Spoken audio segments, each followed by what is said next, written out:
Greetings, dear ones. I'm Kryon of Magnetic Service.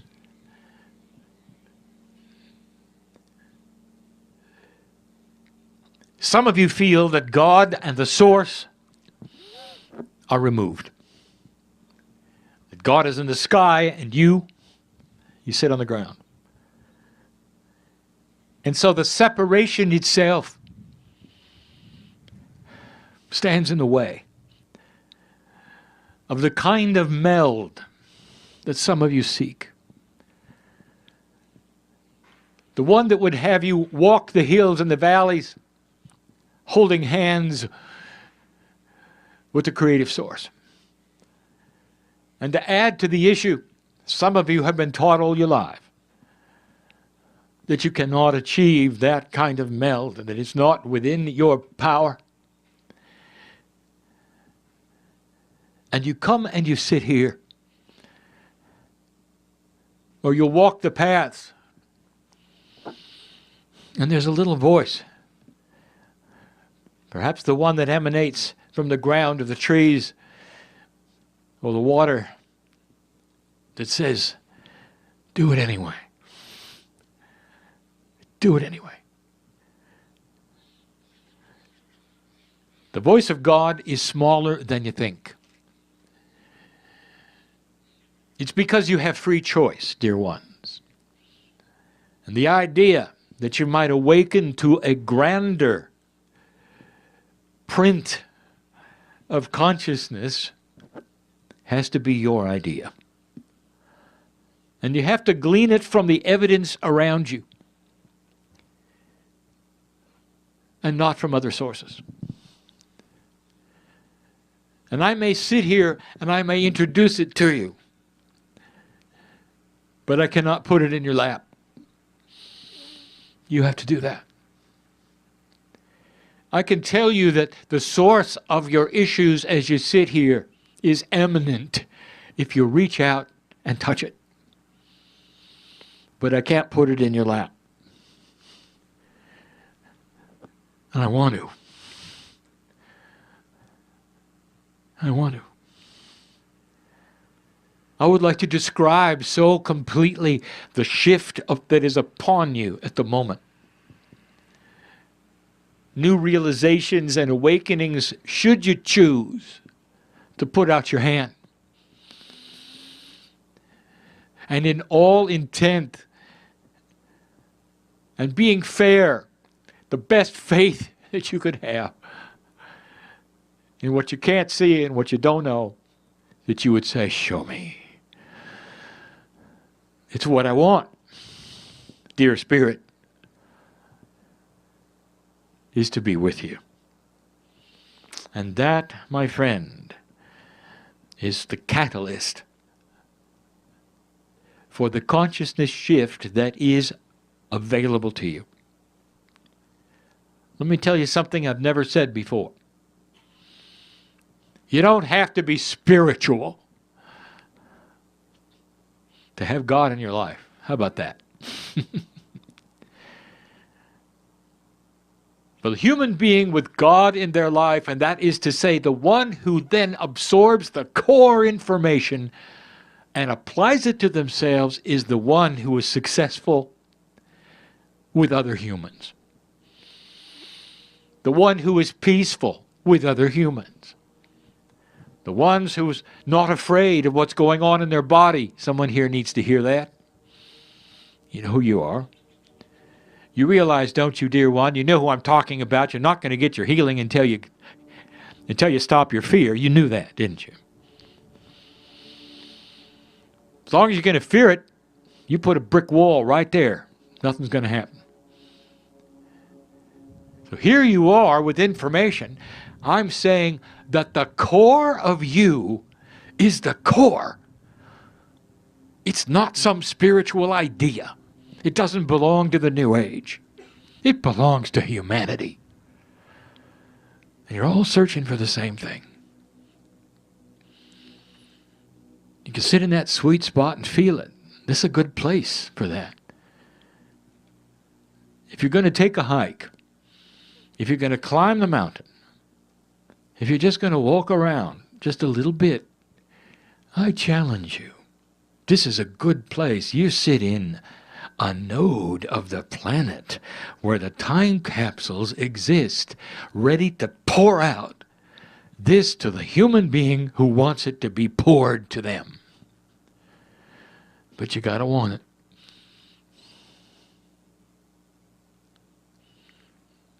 Kryon, please describe what's really in the mountain.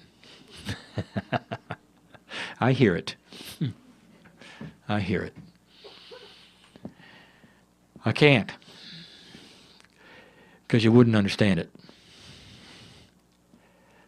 But I can give you metaphors. I can give you hints. I can give you ideas. I can rewrite your mythology if you'd like, and it's time. What I present next is given in full love, appropriateness, and maturity for those who wish to hear it properly. And if it resounds to you, I invite you to take it to the next level. If you choose to stay in the belief that you had, it will still serve you, for it honors that belief you have. This is how we see all of you. No shoulds. You do the thing which brings you into an alliance with the closest part of the core of you. And that alliance may be something far different or simpler than another person. The intellectual will have a much different alliance than the non-intellectual. The emotional human being will have a much different kind of an alliance to the one who is not. And all of them can take the hand of God. And so what is presented next is a hint as to what might be going on in the mountain that is so close to you. It's a node, dear one. What have they told you about it?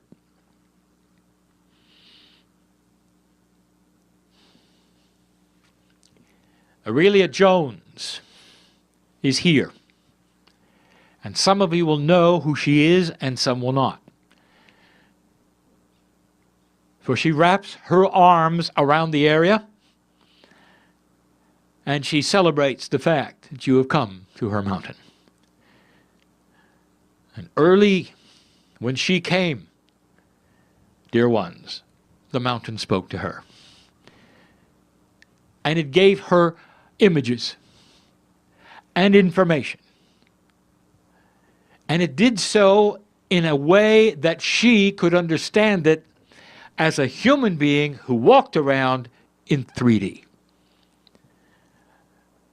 For God is not in 3D.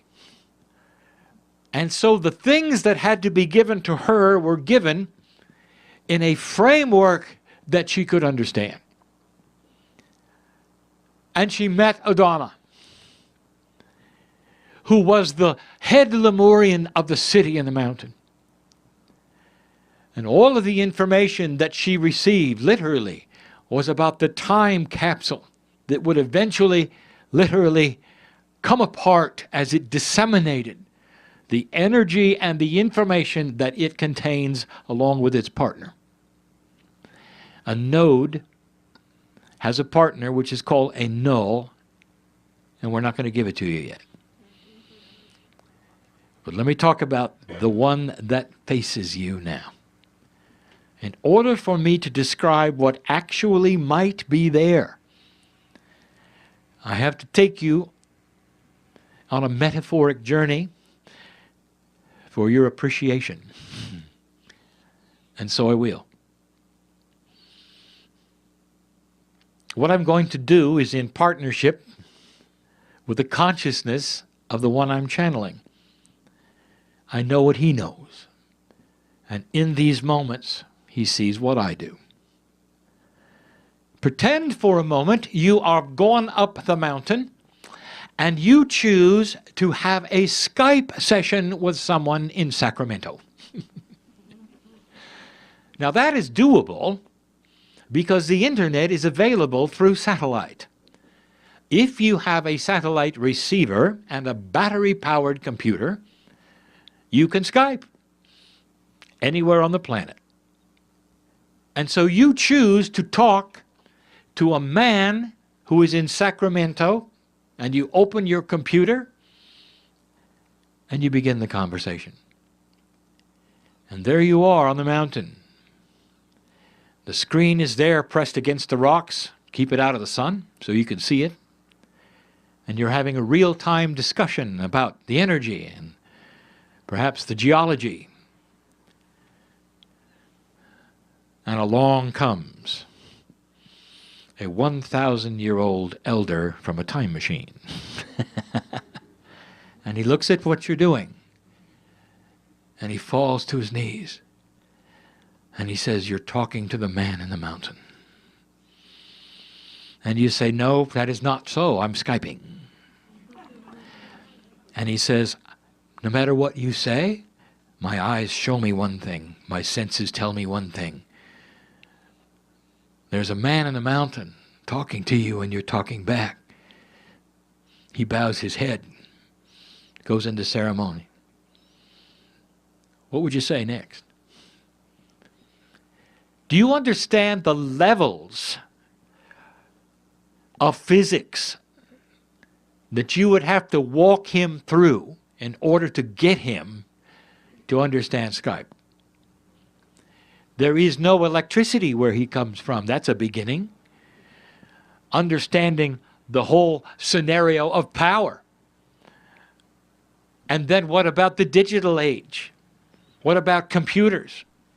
Not to mention the internet, and then applications for it. How many levels removed from his reality are you? And I ask you, is it magic? Are you talking to the man in the mountain? And the answer is no, you're Skyping. And you do it every day. But the elder, on his knees and now touching the earth with his forehead, is convinced that there is magic here, that there is essence in the mountain, and that you're having a real-time conversation. Now, some of you know where I'm going. How many levels removed is what is going on the mountain from your consciousness right here? And the answer is hundreds.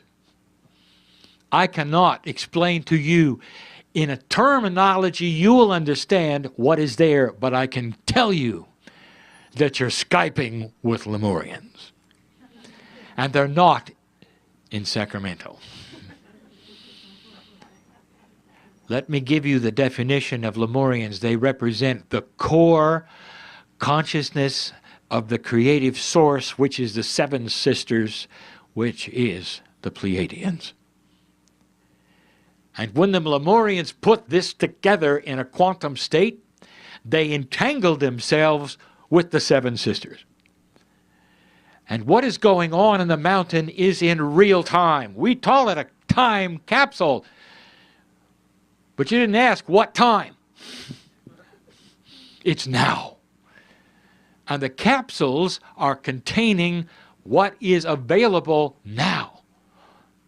Not something planted. A time capsule, not as you would plant one, but as one available to receive in real time what you've asked for.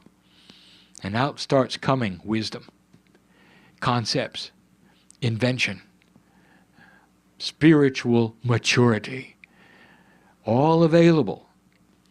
The city in the mountain is real. But it's not in the mountain, if you know what I mean. Let me tell you who's going to get this first. It's the young people. Because they all know about Facebook. And they get the concept of what that means with others. Galactic Facebook. That's what's in the mountain. And so as you approach it, I would invite you to look at it perhaps differently than you have before. A consciousness that speaks to the old soul in real time, not as something planted there to be released with ancient information that might have been good and wise, but a capsule ready to be opened with the right energies, with the right sounds, in order to bring you a real-time wisdom of what's next. It was designed for now. And that is the message of the day. So how are you going to interpret it? And how is it going to touch you? Are you open enough to involve your intellect to dismiss what you can't figure out? And if it is, you are opening to that which the old soul is here for. And that is the knowledge of the future and the maturity of your spiritual evolution. You are the next step. And the mountain can pump its information to you all at once too, and unless you are in the receiving mode, nothing happens. So put up your antennas, dear ones, and get ready. For the mountain has much to say. And so it is.